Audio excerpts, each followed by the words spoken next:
Hello there, and welcome back to Jediism 101, where we have been discussing what it is to be a Jedi realist in today's modern world. As a reminder, a Jedi realist is a person who has taken a look at the lore of the Jedi, originally written by George Lucas for the Star Wars universe, and has combed through it to of the movies, the books, the TV series, cartoons, and of course the comics and the role-playing games, and has said, hey, this isn't a bad way to live. Let's see if we can put something together. And some very smart people put this wonderful doctrine together, ratified by a lot of different members, been rewritten and edited here and there, and now we have this system of beliefs that we call Jedi realism. And what we have been working on has been the beliefs of the Jedi.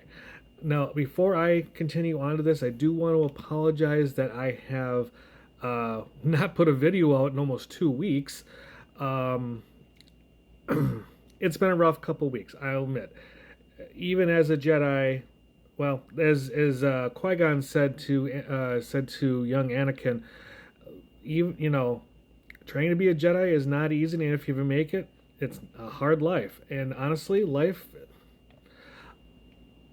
is not easy. Let's put it that way. And it's been on hard mode for me the last few months, and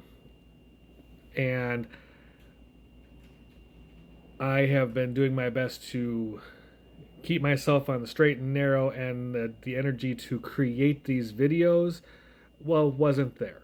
So I want to apologize for skipping the last couple weeks. I am back.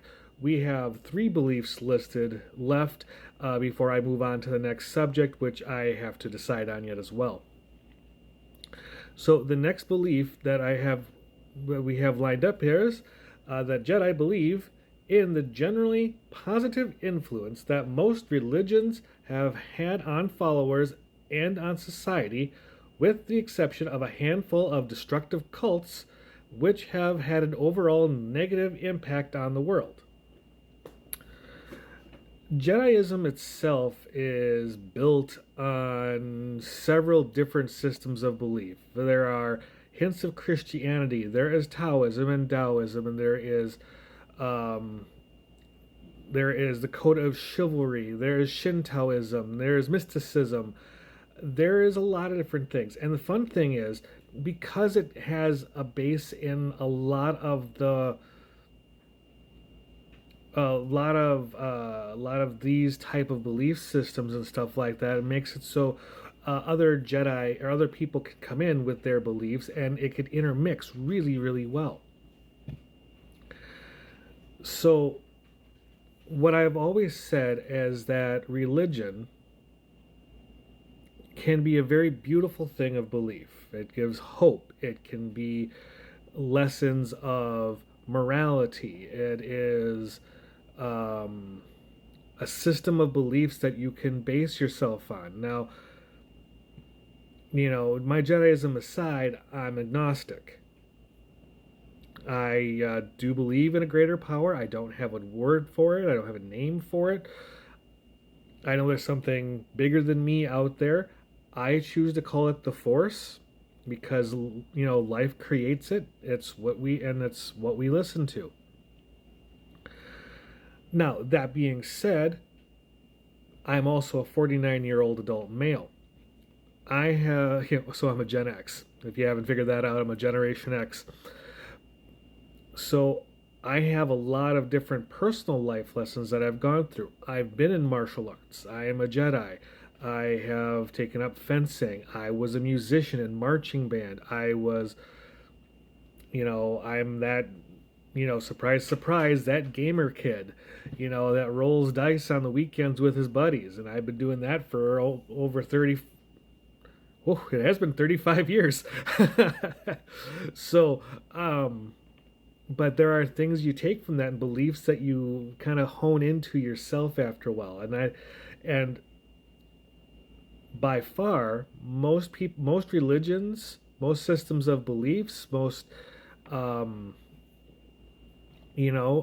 things have been very positive. They give people a good base, a good solid thing to make sure that they can survive their life, or I should say, to navigate life. Now, yes, there have been some more destructive cults, as the belief itself says, destructive ideologies. I also do believe that if you take any religion, system of beliefs, or whatever to its extremes, it can turn negative. It really can.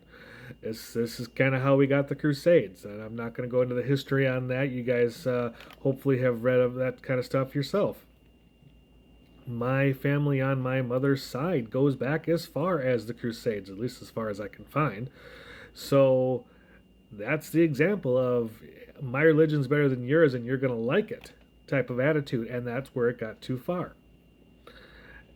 The more destructive ones are the very dark ones that you hear about on the news or online or that type of stuff. Here's a caveat that I want you, though, to think about.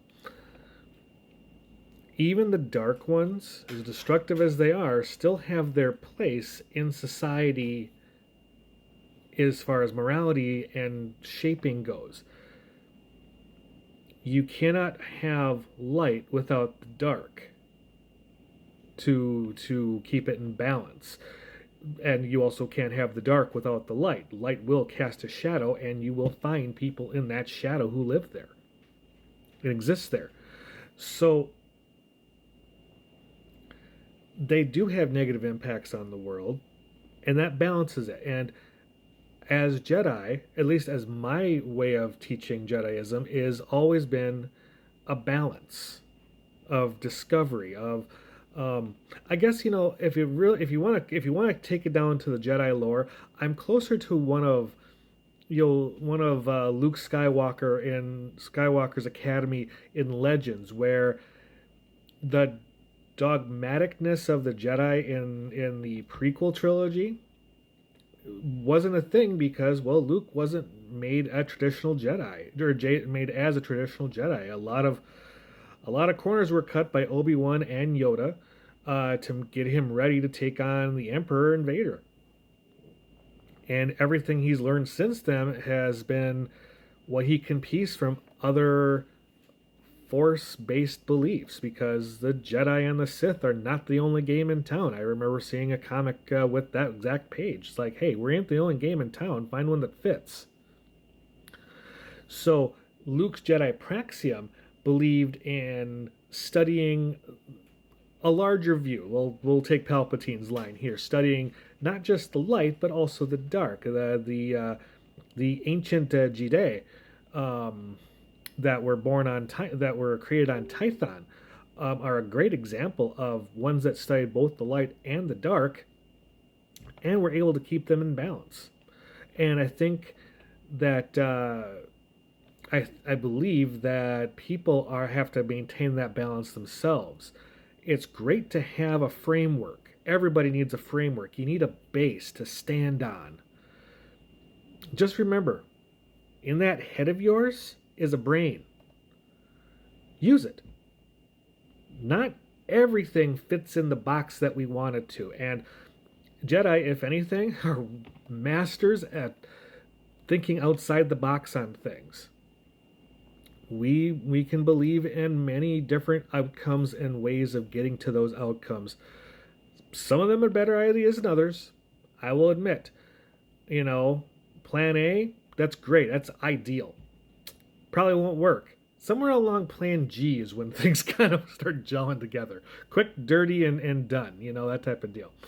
So I want you to keep that in mind, that while other religions are fantastic and give some great ways to think, keep in mind, you are not your religion. You are a person, and you need to think for yourself to make sure that you are still a good person without them. Otherwise, I'll leave that one out. So anyways, I got 20 seconds left here, so make sure that I'm going to leave it here. So please make sure that you are drinking more water, getting fresh air, eating clean food, getting some activity, and being kind to the environment, being kind to animals, being kind to people that you meet, because you don't know what kind of struggles they're going through. Be kind to yourself. Have a good one, and may the Force be with you.